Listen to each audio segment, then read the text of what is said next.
Hello, everybody. Welcome to the IUD Express Tour in Orlando. We're here for awareness, education, and advocacy on the right to contraception. We must protect all forms of birth control. So we're here with a giant IUD because we're facing a huge threat from Republican lawmakers and their extremist allies. One radical right-wing Supreme Court decision could take away our freedoms to have to plan and have the families we want. 8 in 10 voters support a right to contraception, but Republican lawmakers, including Senators Marco Rubio and Rick Scott, blocked the right to contraception in the Senate. And extremist right-wing lawmakers in Tallahassee blocked Florida's right to contraception vote. So we're going to hear more about this from our speakers today, and I would like to welcome Congressman Maxwell Frost. How's everybody doing? Yes. We are here because we believe in true freedom. We're here because we believe in health care for all people. And when we talk about IVF, when we talk about access to contraception, when we talk about the bodily autonomy that all Americans and all people deserve in terms of abortion, that is health care. And it makes sense that a senator like Rick Scott would say one thing and then do the other. He's someone who holds a record in terms of health care, having done the largest fraud in the history of our country for Medicare. So it makes sense that he wants to come for the health care of all people, come for the health care of women, come for the health care of our LGBTQ plus community. Let's look at the three things really quick. He might run ads saying he supports access to IVF and IVF treatment, but on June 5th, he voted against it. He might say one thing about contraception, but he also voted against contraception as well. Actually, on June 5th, he voted against contraception, and last week, he voted against access to IVF treatment. Not just that, but when Floridians came together and signed enough petitions to get abortion access on the ballot, that's polling, by the way, over 60% right now. He came out and doubled down, saying he believes in the abortion ban that Florida has. So we got to look these politicians in the face that are being complete hypocrites and tell them we believe in health care for everybody. And I don't care if you're a Democrat or Republican, Independent, Green Party, whatever. This is about access to health care for everybody, for all women, for all LGBTQ plus Floridians, for everybody. That's what this is about. And you can talk about freedom all you want, but freedom to have the health care you deserve, that's one of the top freedoms that we have as Americans. And so thank you so much for being here. I appreciate the advocates and organizers for being here. Let's call out these politicians, call BS on people who say one thing and vote another way. And we will win abortion access. We will win access to IVF. We will win access and equitable access to contraception across the entire state of Florida, but also the entire country. Thank you so much. And without further ado, I'm honored to introduce one of our Central Florida champions and my friend, State Representative Ana V. Eskamani. Thank you so much, Congressman. All right, how we doing today? All right, as a proud member of Club IUD, I am so excited to welcome this giant IUD to Orlando. And I first just want to start with my personal story of access to contraception, because this is a human issue. This is an issue that impacts women and people across this country. And yet our basic rights to be able to decide our self-determination to choose our future is on the line right now. My effort to access contraception was very challenging. I grew up in Orlando as a daughter of working-class immigrants. My mom passed away when I was just 13 years old, so I didn't have anyone to talk to about these really important issues. And I walked into a Planned Parenthood health center when I was 18 years old looking for answers. And I left with a method of contraception that was right for me. At the time, I paid out of pocket for it. And I remember when I held this little pill pack in my hand, I felt this deep sense of gratitude that I would have the ability to decide for myself when or when not to parent, to decide what my future will look like. But I also felt this gravity, this moment of how essential it is to not only honor those who come before us, to make sure I could have that experience, but of course to fight for others, because my ability to access contraception at that time was the exception, not the rule. And of course, in that timeline, we saw the Affordable Care Act go into place, saying that insurance companies must cover coverage, no out-of-pocket expenses for contraception, a law that many of these companies still don't follow. And then began, of course, Supreme Court fights on acts of contraception, where companies now get to pick and choose if they're going to provide that coverage through their employer health insurance plans. And the reality is that women of all backgrounds, of all experiences, not only want access to contraception, but deserve access to contraception. And we're at this precipice in our nation where we have extreme far-right politicians and Supreme Court justices who are willing to take us back in time, who are willing to take away our ability to decide for ourselves, with our family, with our doctor, with our God, the ability to access contraception. And of course, this is not just about preventing pregnancy. Many people need contraception as a health care prescription to save their lives, to make sure that they're not going to live life in pain. Contraception is medication, and it's essential that we hold people accountable to their record on these issues. This past week, members of Congress had the opportunity to defend access to contraception, to put into place federal protections, and they denied us those protections. And I know a lot of folks sometimes feel like things can't get worse, but I want to remind you that they start with abortion bans, but they don't end with abortion bans. And in state legislatures across the country, we already see efforts to preempt, ban, restrict access to contraception.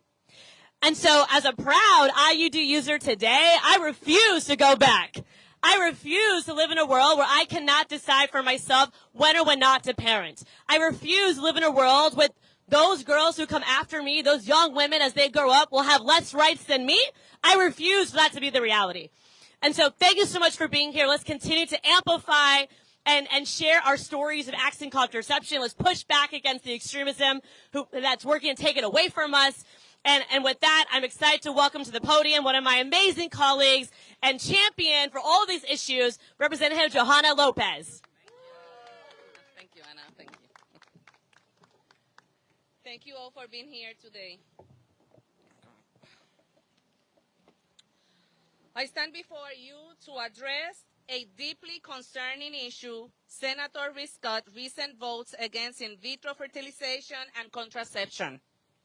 These actions reveal a blatant disregard for the fundamental rights of individuals and couples striving to build their families. In voting against the right to IVF Act, Senator Rick Scott has turned his back on countless Floridians struggling with infertility. IVF is not merely a medical procedure, it is a lifeline for those dreaming of parenthood. By opposing this essential service, Senator Scott has shown a shocking insensitivity to the emotional and physical challenges faced by these families. He later followed his vote by running a misleading ad campaign advocating for this treatment. Access to contraception is a cornerstone of women's health care, enabling them to make informed decisions about their bodies and futures. Senator Scott's votes jeopardize the progress we have made in ensuring reproductive rights and health care for all. La democracia prospera cuando los individuos tienen la libertad de tomar decisiones personales sobre sus vidas y cuerpos. Al oponerse a la fertilización in vitro y los métodos contraceptivos, el senador Scott no solo socava y destruye los derechos individuales, sino que también debilita la esencia misma de nuestros valores democráticos. Es sumamente hipócrita el hecho de decir, no puedes abortar, pero no te dejo usar métodos contraceptivos. These votes and these genius acts are an affront to the values of compassion and equality that we as Floridians hold dear. I urge my colleagues and constituents to stand with me in condemning these actions and to advocate for policies that support rather than hinder the rights and health of our families. Thank you so much for being here. Y recuerden, sí se puede y unidos podemos desarrollar una democracia más fuerte para nuestras comunidades latinas, erradicando todas personas que traten de engañarnos con anuncios engañosos. Ahora, con mucho gusto, it's an honor for me to present my friend, Sarah Henry.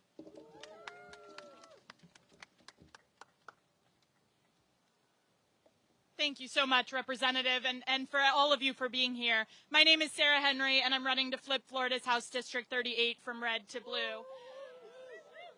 And I can tell you that this issue is one that we speak about every single day.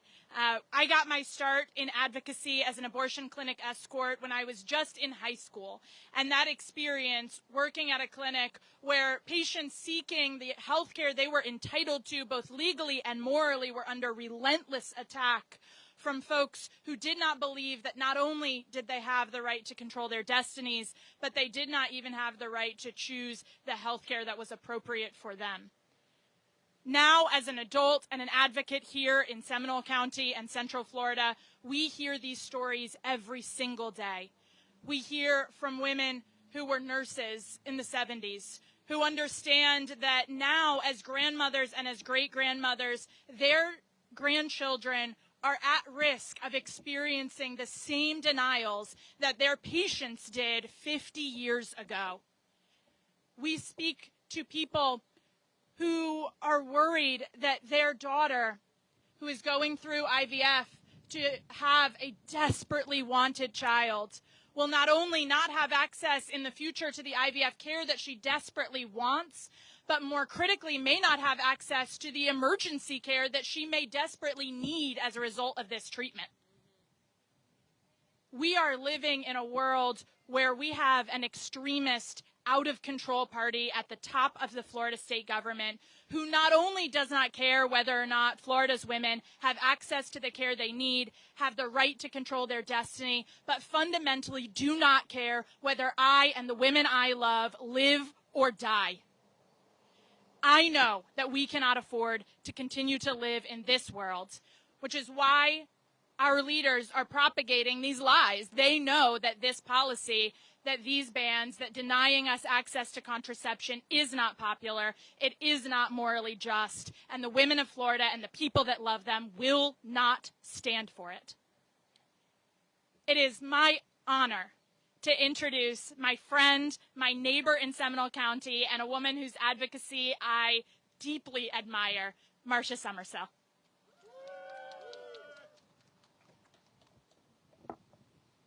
Thank you so much for being here. And my name is Marsha Summersill, and I am running in Florida House District 39 to flip that one blue for sure. Contraception is health care. I have a unique perspective. I am a child abuse expert. I ran a medically based team for several years, and I was involved in an industry where the most heinous crimes were committed against children.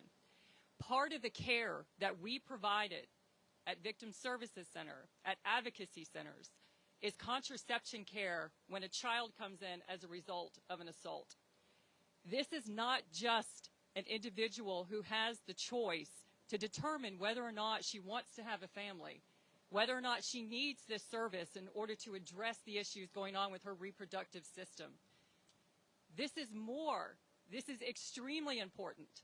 And for individuals to write laws, to refuse to sign laws that provide health care to individuals and women and children and young girls who will need access to this critical medication is unacceptable.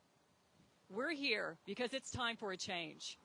It is no longer acceptable for someone to dictate to you how and when and what to do with your body. It is no longer acceptable for you to ignore when someone has health issues and their medical provider gives them the advice on what is the best interest of their care, and you refuse to allow that to occur. It is no longer acceptable for individuals to say, you have to prove to me and earn the ability to get access to the care that you need. We are in a time where women have less rights than they had just a few years ago. It is unacceptable that we have to deal with this again. However, we are going to make the choice, and we're going to move forward to get that done. I am here to make that choice and to get people in line so we can have better laws that protect our citizens. And we can make sure that your access to contraception is not interfered with by individuals who put their own positions over the needs of the constituents and the people in their districts. It is time to put us first. It is time to make this change, and I'm here to help accomplish these goals. I really appreciate the opportunity to address this issue. This is extremely important. We have more perspectives on it, and I want to thank you so much for being here. Thank you. Thank you, Marsha. My name is Laura Packard. Americans for Contraception is here with our giant IUD to protect, protection, and your birth control. And we're going to fight for your right to contraception. Thank you.